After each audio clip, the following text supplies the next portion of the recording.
It's 7:30 on this Thursday night, and that means it's time to find out if you like it or not. I'm producer Chris. Thank you so much to everyone joining our stream, whether you're watching on Fox Local or you're watching on Fox 5 DC's YouTube page.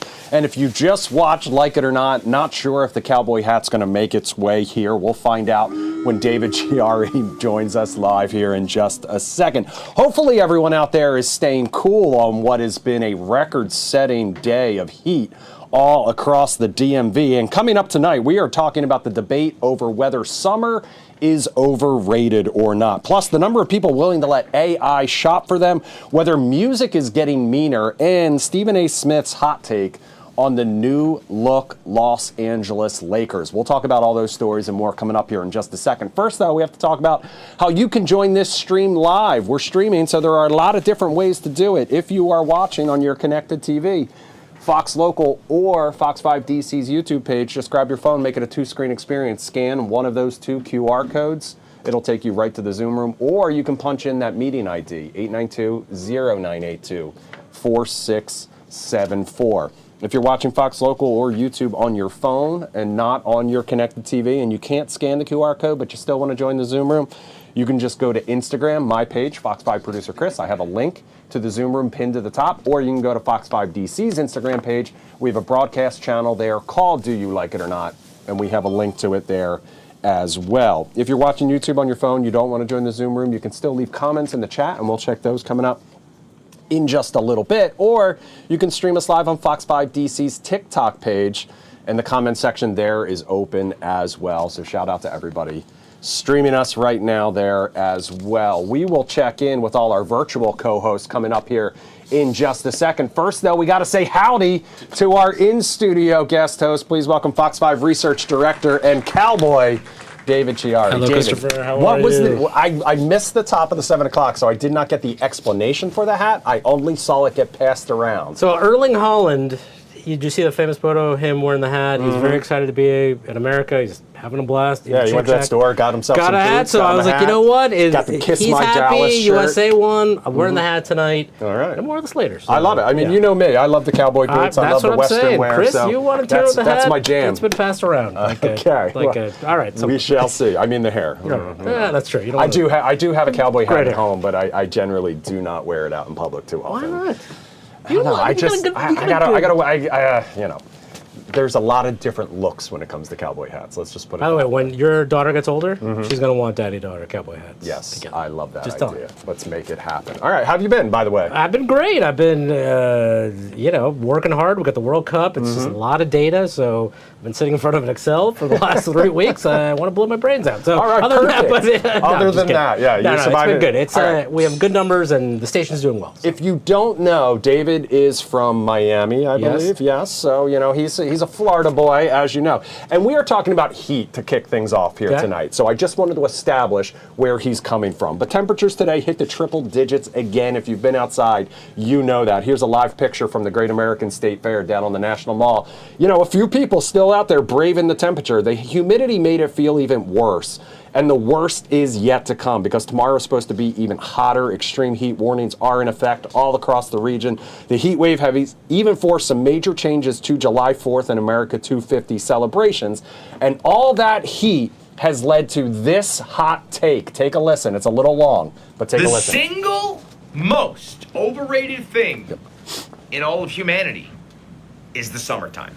This it ain't for humans, man. This ain't, Death Valley, folks. I'm living in the Northeast. It's 101 degrees before the Price is Right is over. I saw a report saying it's going to be 120 in Virginia. Donnie's trying to compromise with New Yorkers and save Con Ed's ass during this heat wave, telling everyone to make it a frosty 78 degrees in their house.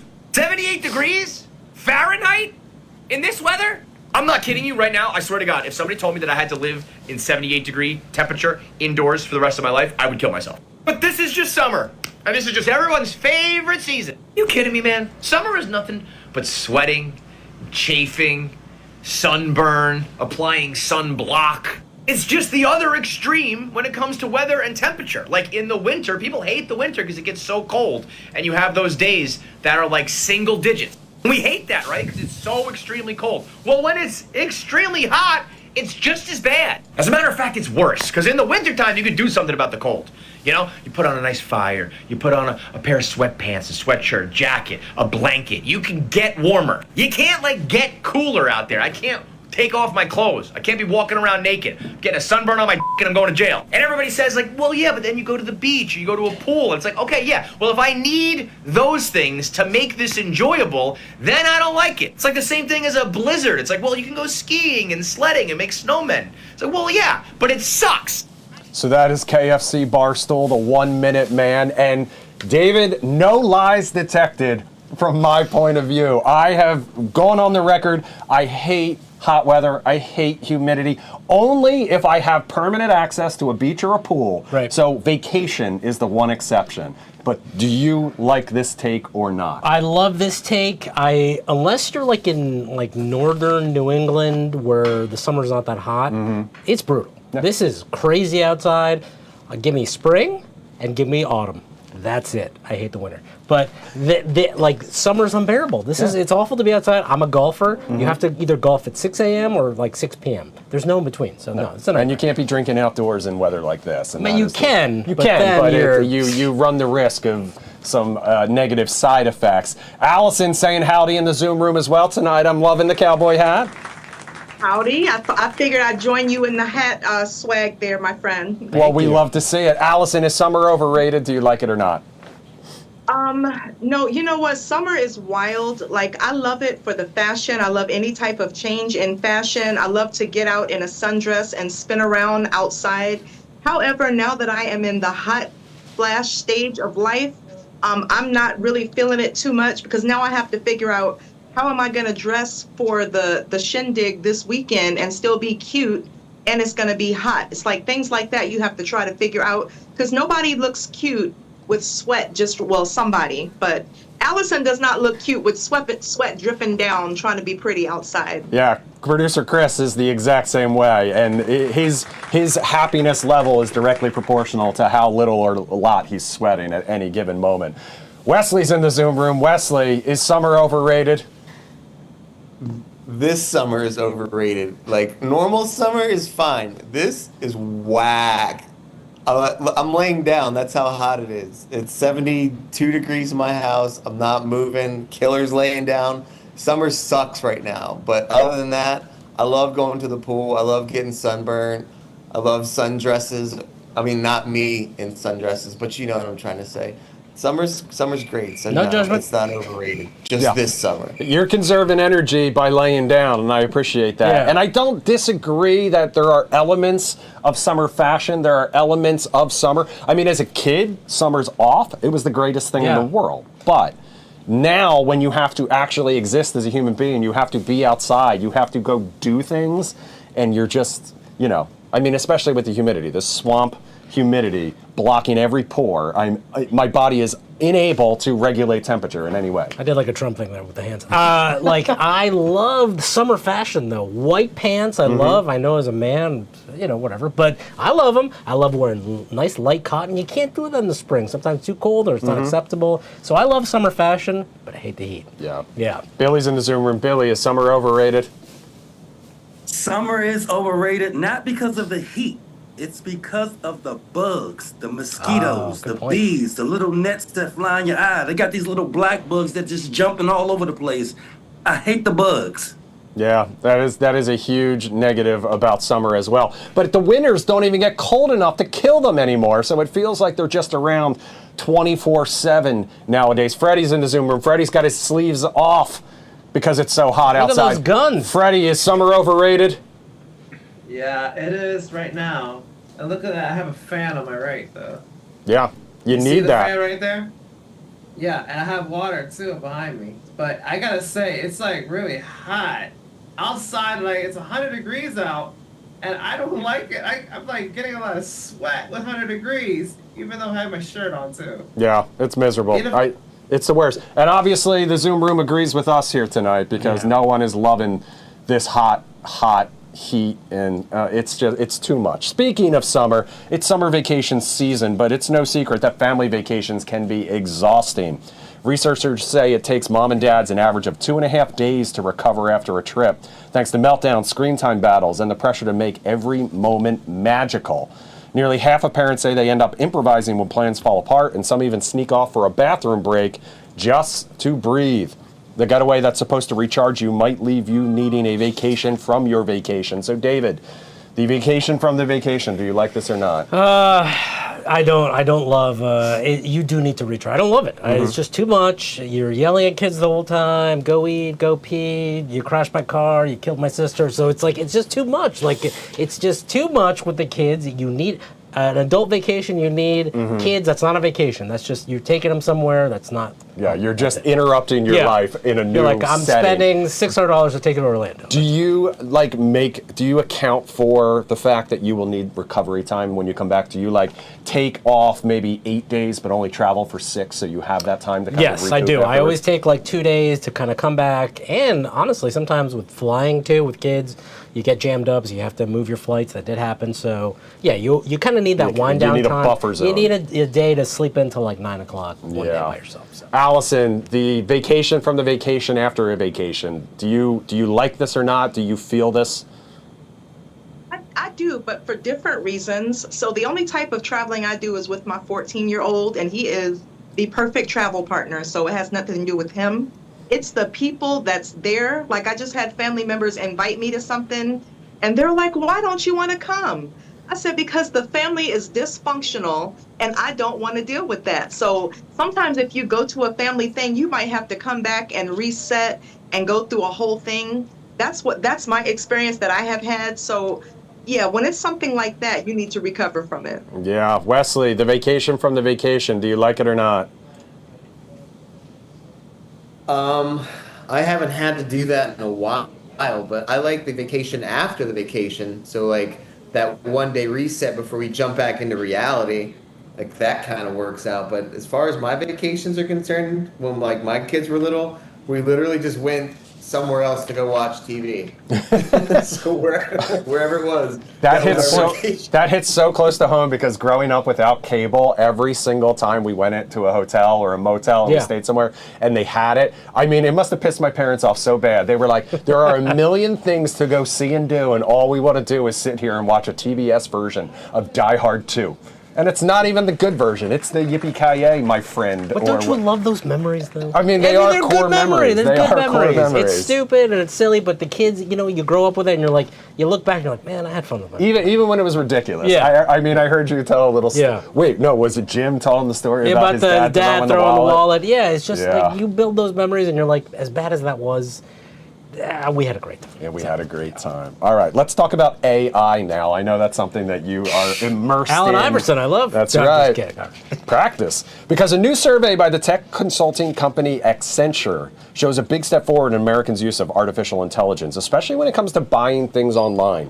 74% of consumers now say they're willing to let the computer do the shopping for them. The main reason, they say, chatbots are getting good at mimicking personal relationships with users. The downside to this survey, though, it also shows that growing trust in AI might be coming at the expense of the human experience. 74% of people polled said they now trust chatbots more than their best friend. Even more surprising, 10% of respondents said they'd be willing to give AI their credit card details without even reviewing the purchase first.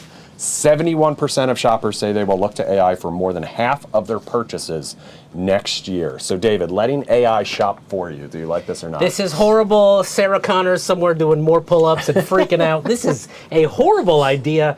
I don't like it. And I also find the chatbots, I use them a lot for work. I have 3. I have Claude, I have ChatGPT, and we have Gemini. Useless Gemini, ChatGPT a little better, Claude good for some stuff. But I find it making a lot of mistakes. So you're going to entrust something that makes mistakes on a smaller level with your credit card info, banking info. That's a hard no for me. No, you need a human always interacting with it.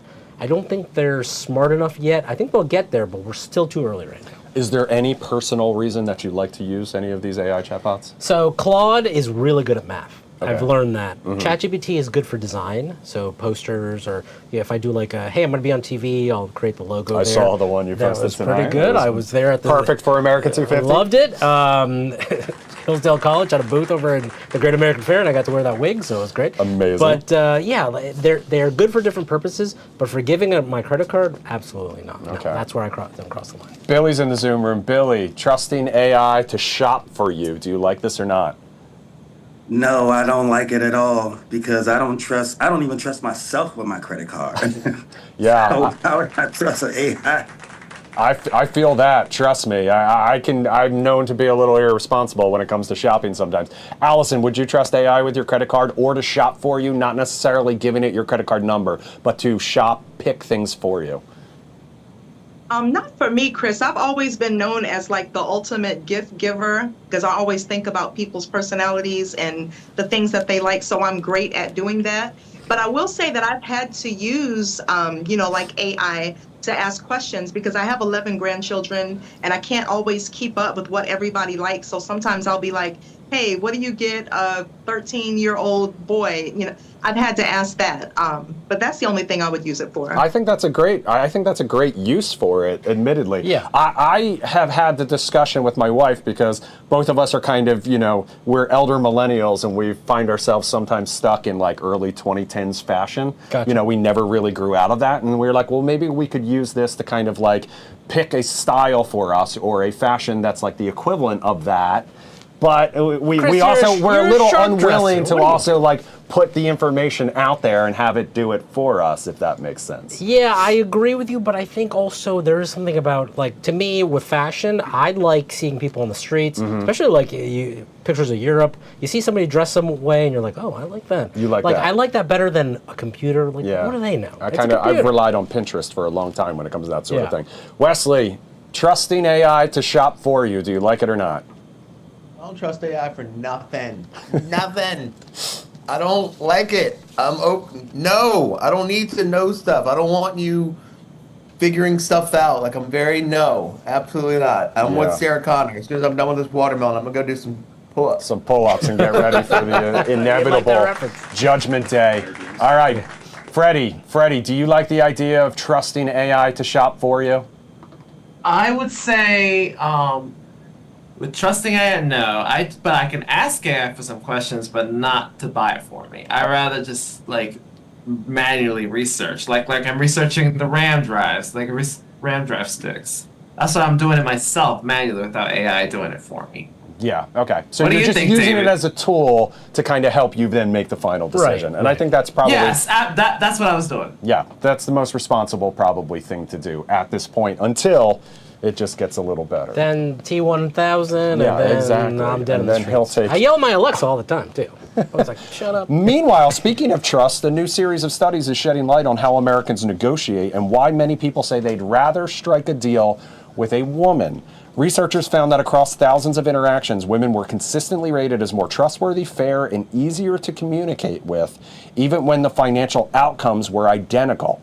The data suggests that this social edge could snowball over time, giving women more opportunities at the bargaining table. But David, does who you are dealing with matter as much as the deal itself? Do you like this or not? No, I don't think it is. I think there's strong women negotiators and there's bad women negotiators. Someone know? No, I'm just kidding. But I think there's bad men negotiators too. Oh, yeah. And I'm one of them. I'm terrible to go. I go in for a car. I think I paid more than I needed to. But there's good. So I think it's a personality thing. I think it's less of a sex thing. I think this is what it is. There are people who just really are good at negotiating, man or woman. And I love a strong, tough woman who can negotiate. I love that they can sit and stand on business and just say, this is what it is, and I'm not paying a penny more. Yeah, So, and my wife is that person. And there we will have the hilarious conversation, inevitably classic conversation, where she'll be like, well, did you ask them about this or did you do this? And I'm, absolutely not. I did none of those sort of things. Honey, of course And I then did. she will take care of it. Or she will send my food back for me. Allison, do you agree with this study? Does it make sense to you that people tend to trust women more when it comes to negotiations? I can understand why. And again, it does depend on the person, not the gender.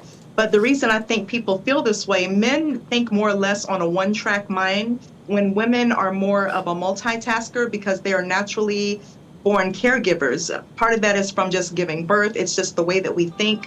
Women are the ones that'll be like reminding people what you need to do. We think on different levels or different things that are going to happen. We think about not just the now, but the outcome. So things are different. We think more. We're like an octopus in our mind. That's the women. Yeah, definitely multitaskers for sure. Wesley, when I was watching the 7 o'clock version, Sharon said it may come down to ego, men having more of it and women maybe a little less. I'll buy that. I also agree with Allison. There is a nurturing spirit that goes along with women, but at the same time, you can have a nurturing spirit, not know what you're doing, and not tell me anything. So it doesn't necessarily mean that I trust you. And the same for men. I mean, this feminine voice that I inherited from my mom is very convincing, you know. But I could probably, you get what I'm saying. It doesn't really matter about the sex. It does matter about who's delivering it. But I do agree with Allison that you would put a little bit more trust in a woman's spirit because they're a little bit more nurturing. Yeah. Billy, do you agree? Yes, I agree with Allison because a woman can convince me to do anything. Yeah. Billy, I've been there, my friend. Yeah, that's why I'm a single man now. All right, keep the comments coming on all the stories we have talked about so far. Coming up next, the new look Los Angeles Lakers and why Stephen A. Smith doesn't like it. We'll tell you what. We'll talk about that coming up next. We'll be right back.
All right, welcome back to Do You Like It or Not on this Thursday night alongside Fox 5 Research Director David Chiari. When you are looking at the numbers, is it do you account for the streaming side of things? Always. I told you, like it's a total audience. We're looking at streaming, YouTube, TikTok. We want it all. We are everywhere and anywhere. So it's a great, we're out there. Did you just love numbers as a kid? Is that how you No, got I into hated this? them. Actually, I'm dyslexic. So Really? no, everything that we get is wrong. I'm kidding. No, actually, no. I have been pretty good with math, but I loved writing. My degree's in writing. Okay. I'm a writer by heart. I wrote half a book. Okay. It's on a hard drive somewhere. But Okay.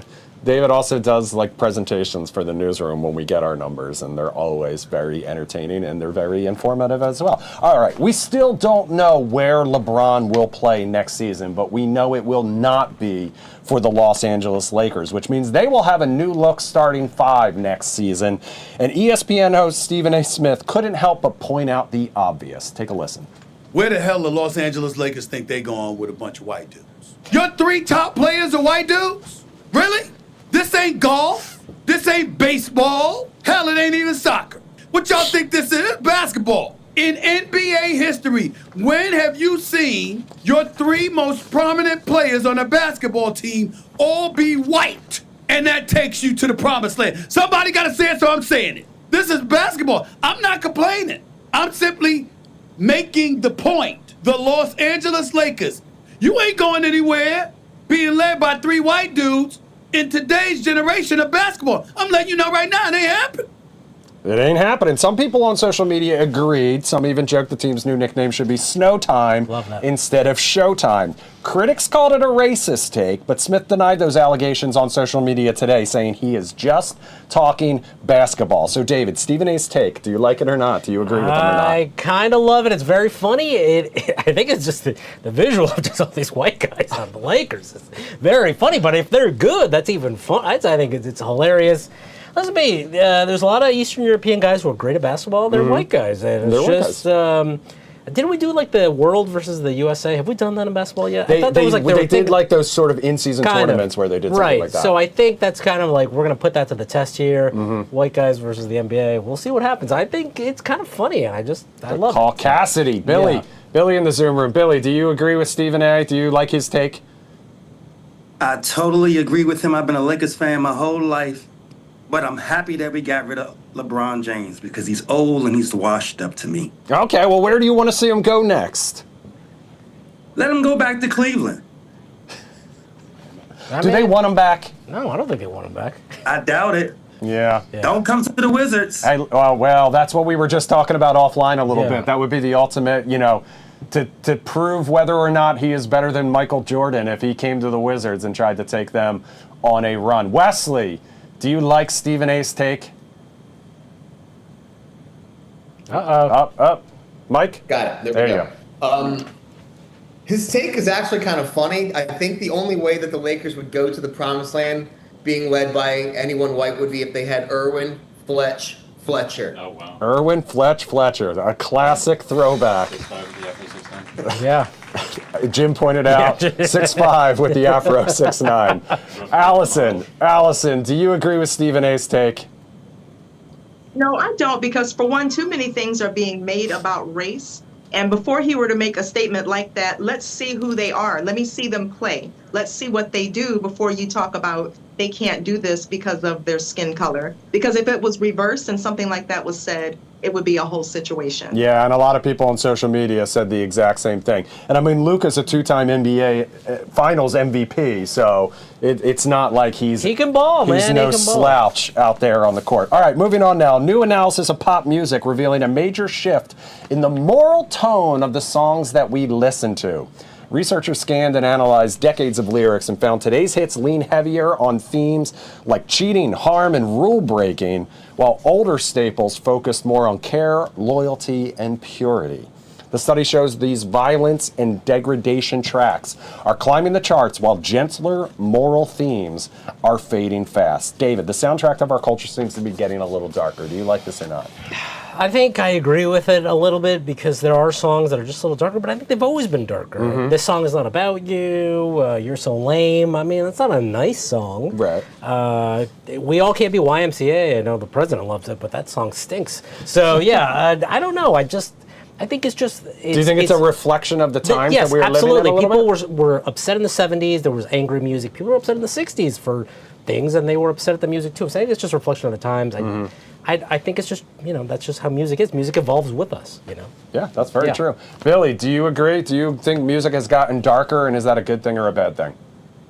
I don't think it's changed. I just think that there's no real artist. His Prince was a real artist. Everybody's just taking everybody else's music, taking everybody else's lyrics, and changing it into the nonsense. So I don't think it's really changed. Allison, you're a singer. Do you think music has gotten darker, and is that a good thing or a bad thing? I think it is getting very, very, I don't know. It is, yeah. I will say yes, Chris. And it's not necessarily a good thing because sometimes you'll be dancing or grooving to something and don't realize what it is. Then you see the young people emulating what they hear in music, and that might be why the kids are getting so violent and doing some things because they're doing what they hear in the music. Yeah, that's very possible as well. Wesley, do you think music has gotten darker? It has. It has definitely gotten darker. A lot. I agree with Billy. There's not a lot of substance. I also agree with Allison. You'll be bopping along to something, not realizing that you're just rapping along backstage, underage, adolescent. How you do? Oh my goodness, we were singing that? Holy crap! Yeah, that's the classic. Got to out all the What is it with the pumped up kicks? Yeah, that's a classic example of it as well. All right, thank you to everyone who joined us tonight, whether you're streaming on Fox Local or Fox 5 DC's YouTube page. Thank you, David, for joining us once again. Love the Zoom room. Stay cool out there. Fox 5 News at 8 coming your way next. All right.